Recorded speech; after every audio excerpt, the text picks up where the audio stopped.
Hey, Dr. Dawn Nicole here. Today, I want to unpack something, y'all. I talk about this a lot, but today I want to talk about why results without outcomes is still an incomplete picture. That's just half the story. And I feel like I need to unpack this because many of my small businesses celebrate results, but they don't celebrate outcomes, right? And I would argue that you don't have a complete picture until you have results and outcomes, okay? So I want to break this down a little bit and I want to talk about why they both matter. Because if all you have is results and you don't have any outcomes to back what happened as a result of the result, then you're operating on assumptions. You don't really know if that result is good or bad. That result doesn't have that much meaning until you have an outcome that becomes the driver of whether or not that result was successful, right? It's really the outcome that you want. So a result and an outcome are together the best story. So let me break it down. Recently, I saw, so y'all know if you're on LinkedIn, right?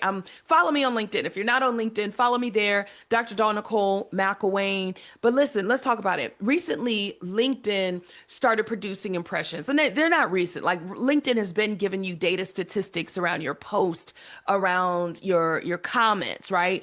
I mean, they're now giving you data statistics on all types of things, which is great, which is really, really great. But to the average person, when LinkedIn used to give you a statistical result around impressions on your post, you might say, oh, that's great, right? And that was a result, right? And what you would do with that result is you would probably make an assumption on, oh, that's great, oh, that's not so good, right? And you would make this assumption in comparison to what your other posts, how your other posts performed, right? So you would only know if something is great if this particular post got 800 impressions versus your other post got 81 impressions. You would then say, oh my gosh, that's great. You would make an assumption of how to convert what you're reading, that data, right? You don't have a gauge to know if that's good or bad unless you compare it to something else. Okay, so comparative analysis. Are you a small business looking for corporate clients? Maybe you want government clients. Regardless of if you want corporate, local, state, or federal government, that's exactly what we do at ProcuraFind.com. My name is Dr. Dawn Nicole McElwain, and I am the proud founder of ProcuraFind, where we help small to mid-sized companies get developed and connected to our network of corporate clients faster. We've already helped small businesses secure $4.75 million in contracts and counting. Do you have next? Go to ProcuraFind.com to get in our network and in the know. Now, they recently did a thing where they now give you the whole picture because they back it up and say, here's the result. You have 81 or 800 impressions, and out of these 800 impressions, two led, right? Or seven led to a website review or liking your page. Whoa, what? Now you have the so what.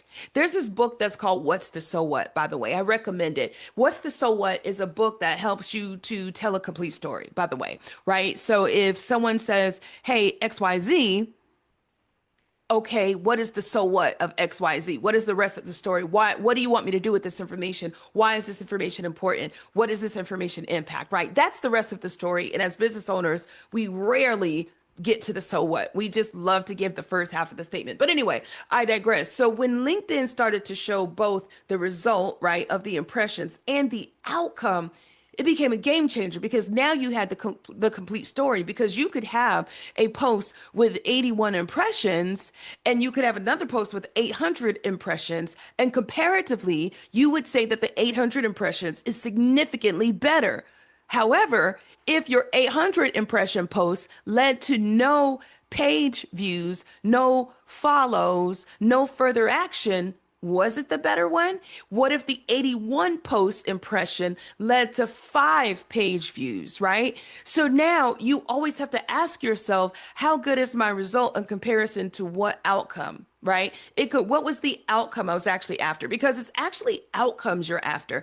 And I broke this down in previous videos. I have a video where I talk about the result is something that's typically immediate, happens right away, something you can measure fast. But an outcome is more of a longer term measurement, right? And an outcome is really the so what driver behind the result. For example, if I do a big event tomorrow and we have 300 people there and I was expecting 250 people, Nicole, I could argue that, oh my gosh, the results are in.